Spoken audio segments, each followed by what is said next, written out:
Picture this. You open your power bill and it slaps harder than a belly flop.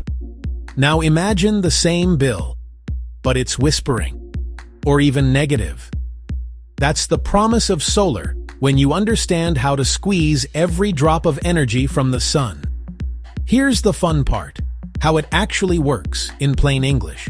Sunlight is just packets of energy called photons. When they hit a solar cell, basically a sandwich of two special silicon layers, they knock electrons loose. That sandwich has an invisible electric field between a p-type and n-type layer that tells the electrons this way. That one-way nudge creates direct current, DC, like a polite stream of tiny charged marbles. But your home runs on AC. So an inverter plays translator, turning DC into smooth AC. Your toaster and AC unit understand.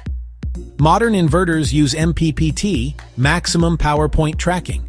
It constantly adjusts to get the most juice as clouds, temperature, and sunlight shift. So why do some setups crush the bill and others, meh?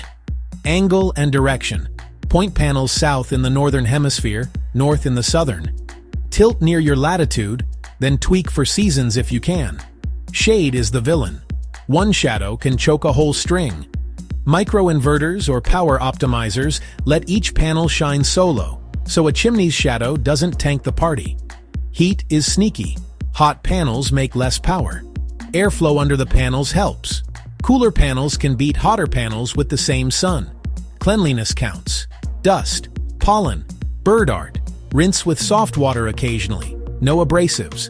Wires matter. Shorter, thicker cables reduce losses. Tidy wiring. Free efficiency. Storage. Batteries grab daytime surplus so you can run on sunshine at night. They don't make panels produce more, but they make your solar more useful, especially during peak rates or outages. If your utility offers net metering, extra power spins your meter backward during the day. If not, look for time of use plans. Run heavy appliances when your panels are singing. A few pro tips to maximize output. Oversize the DC side a bit. Panels slightly bigger than inverter rating keeps it humming at peak more often. Go for high-efficiency cells if roof space is tight. If you've got acres of roof, cost per watt wins. Monitor performance. Shade. A loose connector. A rogue pigeon. Think lifetime, not just day one. Panels degrade about 0.5% per year.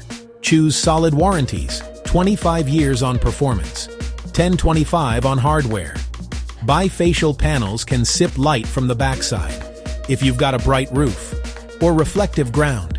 Here's the bill to benefit math, quick and dirty. If your average bill is, say, $150 and solar can offset 80%, that's $120 a month saved. About $1,400 a year.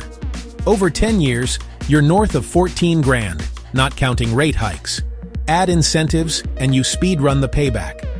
The sun throws more energy at your roof in an hour than the world uses in a year. Catch it cleanly. Convert it smartly. Use it wisely. Dial in angle. Fight shade. Keep it cool. Translate with a good inverter. Let data be your coach. Lower bills. Higher resilience. Smaller footprint. That's how you make the sun work for you, effectively. And hey, next time that bill arrives, maybe it whispers,